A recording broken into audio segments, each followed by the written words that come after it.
Bonjour Diane, bonjour Aurélie. Bonjour Pascal.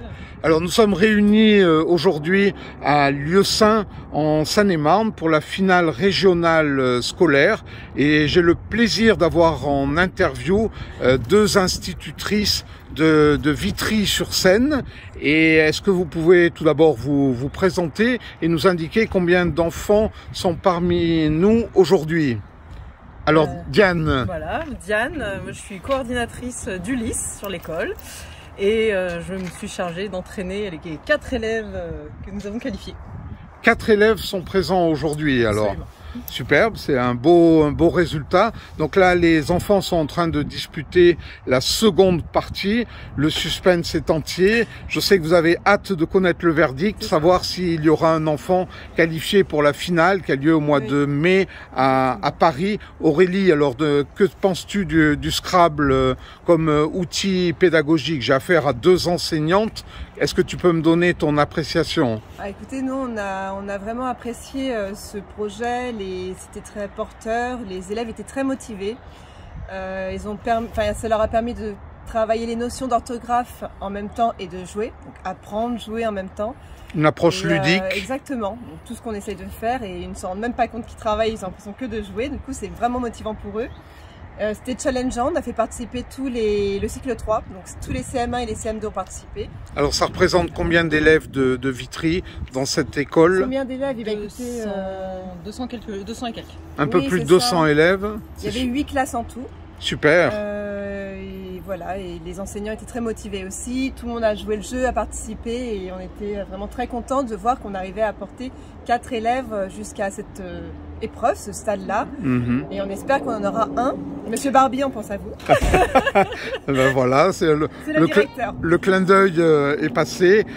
Non, c'est vrai que le Scrabble maintenant utilisé comme support pédagogique, le fait que nous bénéficions d'une convention avec le ministère de l'Éducation nationale, ça nous a ouvert de nombreuses portes dans des établissements et on est heureux qu'il y ait de tels résultats, un tel succès par rapport au Scrabble scolaire qui est bien connu maintenant pour ses vertus pédagogiques. On enrichit son orthographe, on apprend à compter puisqu'il faut déterminer la valeur du mot. Et les enfants, alors c'est assez remarquable, je voudrais que vous réagissiez à ceci parce que les enfants restent concentrés pendant une partie, c'est une grosse heure, 1 heure, 1 heure et demie. Et là, il y a une faculté. Alors, comment vous arrivez à les tenir aussi concentrés pendant autant de temps? Ils sont particulièrement sages, particulièrement disciplinés. Quel est le secret là? Je veux avoir le secret des enseignantes. C'est vraiment propre à eux là. Même sur l'épreuve sur feuille qui a été faite, donc nous on a fait deux fois 100, donc d'abord les CM2 une demi-heure d'épreuve mais avec la mise en place, etc. Le lendemain les CM1 et ils ont tous vraiment été très sérieux, bien penchés sur leurs feuilles. Ils se prennent au jeu en somme. Ça. Je pense qu'ils sont absorbés, ils cherchent vraiment, ils se mettent en activité. Oui, à réussir et du coup c'était pas mal. Mais tous les enfants. Et ils étaient tous très contents de participer. Au début, on avait quelques enfants qui étaient un peu réfractaires. Ils avaient un peu du mal à vouloir participer. Ils avaient peur peut-être du résultat. Et finalement, comme ils ont vu que tout le monde était vraiment enclin à vouloir jouer, à vouloir le faire, et ben c'est parti. On n'a pas eu besoin de les motiver. Et oui, tout le monde a voulu jouer. Et c'est ça qui est chouette. Donc il y a une dynamique de groupe qui s'est créée. Et donc vous pratiquez le Scrabble depuis combien d'années en milieu scolaire alors? Alors moi j'ai fait participer un ancien groupe dans une autre école il y a 3 et 4 ans. D'accord. Ensuite là sur notre école c'est la première année. Première année. On impulse ça. Oui, nous avant moi je sais que dans ma classe on travaillait surtout, on était vraiment sur les jeux comme les échecs. Oui. Le Scrabble n'était pas encore dans ma classe et j'avoue j'en ai acheté vraiment cette année où j'en ai pris d'occasion et le directeur aussi en a acheté pour qu'on puisse jouer tous ensemble et qu'on puisse du coup passer ça aux autres générations.